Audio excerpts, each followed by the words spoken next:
નમસ્કાર સારસ્વત મિત્રો, એક્ઝામ સાથી ચેનલમાં આપ સૌનું હાર્દિક સ્વાગત છે। ટાટ 1 ટાટ 2ની તૈયારી કરી રહ્યા છો, એમાં મનોવિજ્ઞાન પૂછાય છે, સાથે ટેટ 2માં પણ કામ લાગશે। તો વર્તનવાદ, આદર્શવાદ ને વ્યવહારવાદ જે છે એના અભ્યાસક્રમ આધારિત આપણે પ્રશ્નો લાવ્યા છે। તો વિડીયો અચૂક જોઈ લો। મનોવિજ્ઞાન શબ્દ કઈ ભાષામાંથી ઉતરી આવ્યો છે? તો જે મનોવિજ્ઞાન છે ગ્રીક ભાષામાંથી ઉતરી આવ્યો છે, તો બી જવાબ સાચો છે। બીજો પ્રશ્ન છે, મનોવિજ્ઞાન માનવીના વર્તનનો અભ્યાસ શેના સંદર્ભમાં કરે છે, એટલે કે કઈ વસ્તુને ધ્યાનમાં રાખે છે? તો મનોવિજ્ઞાન માનવીના વર્તનનો જે અભ્યાસ છે એ વાતાવરણને ધ્યાનમાં રાખીને કરે છે। શેને? તો વાતાવરણ।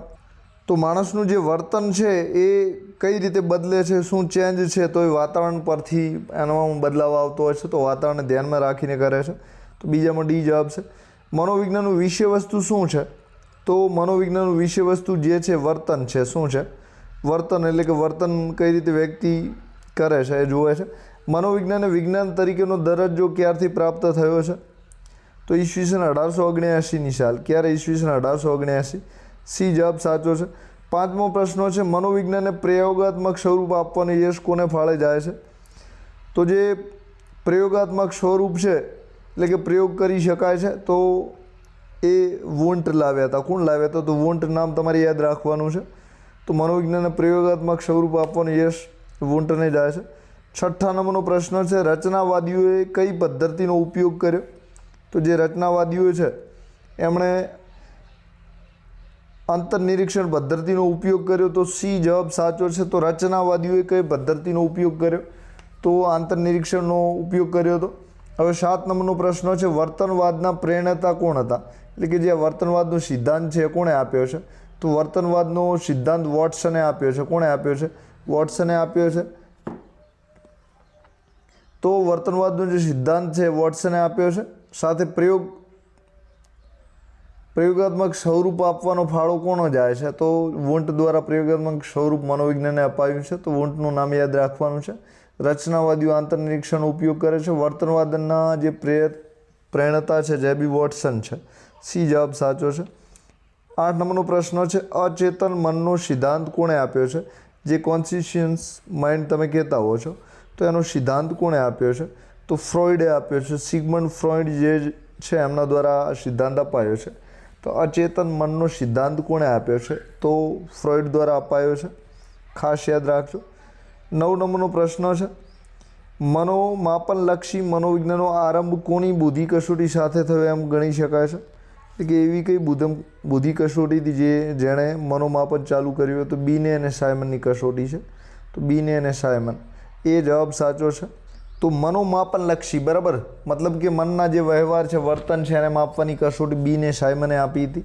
હવે 10 નંબરનો પ્રશ્ન તમારી સમક્ષ છે, તંદુરસ્ત અને મનદુરસ્ત જીવન કેવી રીતે જીવવું તે અંગેનું માર્ગદર્શન, અભ્યાસ, સંશોધન સાથે મનોવિજ્ઞાનની કઈ શાખા સાથે સંકળાયેલો છે?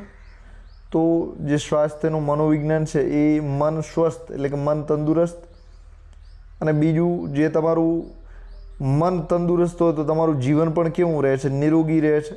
તો મનને નિરોગી રાખવા માટેનો જે અભ્યાસ છે સ્વાસ્થ્ય મનોવિજ્ઞાન તરીકે જાણીતો છે। સી જવાબ સાચો છે।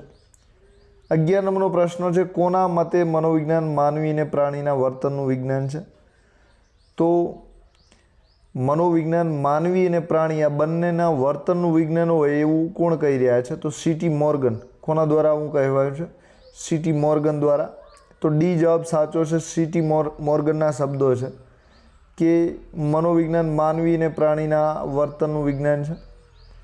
12 નંબરનો પ્રશ્ન છે, કોના મતે મનોવિજ્ઞાન માનવીની તમામ માનસિક અને શારીરિક પ્રવૃત્તિઓનો વૈજ્ઞાનિક અભ્યાસ છે? તો માનસિક અને શારીરિક જે પ્રવૃત્તિઓ છે એનું માપ કોઈ કાઢતું હોય તો એ મનોવિજ્ઞાન છે। તો આવું કોણ કહી રહ્યા છે? તો હિલગાર્ડ અને એટકિન્સન જે છે એમના દ્વારા વિધાન પ્રયોજાયું છે। તો હિલગાર્ડ અને એટકિન્સન દ્વારા। તો સીટી મોર્ગનનું પણ અહીંયા આવી ગયું છે, તો સીટી મોર્ગનનું નામ જે છે એ પણ યાદ રાખજો। તો મનોવિજ્ઞાન માનવી અને પ્રાણીના વર્તનનું વિજ્ઞાન કહ્યું છે કોણે? તો કે સીટી મોર્ગન દ્વારા। તો માનસિક અને શારીરિક પ્રવૃત્તિઓનું વૈજ્ઞાનિક અભ્યાસનું હિલગાર્ડ અને એટકિન્સ દ્વારા કહેવાયું છે। 13 નંબરનો પ્રશ્ન છે, નુકસાનકારક કે તકલીફ ઊભી કરે તેવી પરિસ્થિતિને ટાળવા માટે કરવામાં આવતા પ્રયાસને આપણે શું કહીએ છીએ? તો તો આ જે પ્રયાસ છે એ નિયંત્રણ કહેવાય છે. શું કહેવાય છે? તો એમાં નિયંત્રણ રાખવું જરૂરી છે.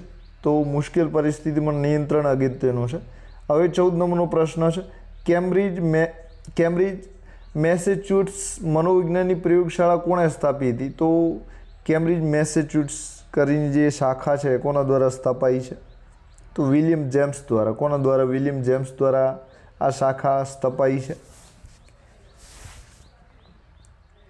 હવે 15 નંબરનો પ્રશ્ન છે, મનોવિશ્લેષણવાદના પ્રેરણાતા કોણ હતા? કયો વાદ આપ્યો છે? મનોવિશ્લેષણવાદ.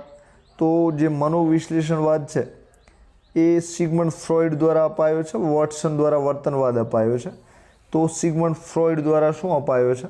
મનોવિશ્લેષણવાદ અપાયો છે. વોટસન દ્વારા જે છે એ શું અપાયું છે? તો વર્તનવાદ અપાયો છે. તો આપ સૌનો આભાર. એક્ઝામ સાથી ચેનલમાં તમે 80 લેક્ચર આપણે સામાજિક વિજ્ઞાન છે, ઇતિહાસ છે, ભૂગોળ છે, તો ધોરણ 9 થી 12 એટલે કે 11-12ની ચોપડીનો અને ધોરણ 10ની જે ચોપડીઓ છે એનો આપણે 80 લેક્ચર બનાવ્યા છે. તો જે ટાટ 1 અને ટાટ 2 છે એનું જે પ્લેલિસ્ટ છે એમાંથી 80 લેક્ચર તમે જોવા માંગતા હો તો જોઈ શકો છો. એકદમ તદ્દન મફત છે. સાથે એમાં બધા જ પ્રશ્નોની આપણે ચર્ચા કરી છે ને એ રીતે સરળ રીતે સમજાવ્યા છે કે તમને યાદ પણ રહી જશે. તો ફટાફટ તમારે યાદ રાખવા માંગતા હો તો વિડીયો એક વખત અચૂક જોઈ લેજો. સાથે ટાટના વિડીયો બીજા પણ આપણે આવા પ્રશ્નોના બનાવવાનું ચાલુ કરેલ છે તો એ પણ જોતા રહેજો. તો આપ સૌનો આભાર. Thank you very much.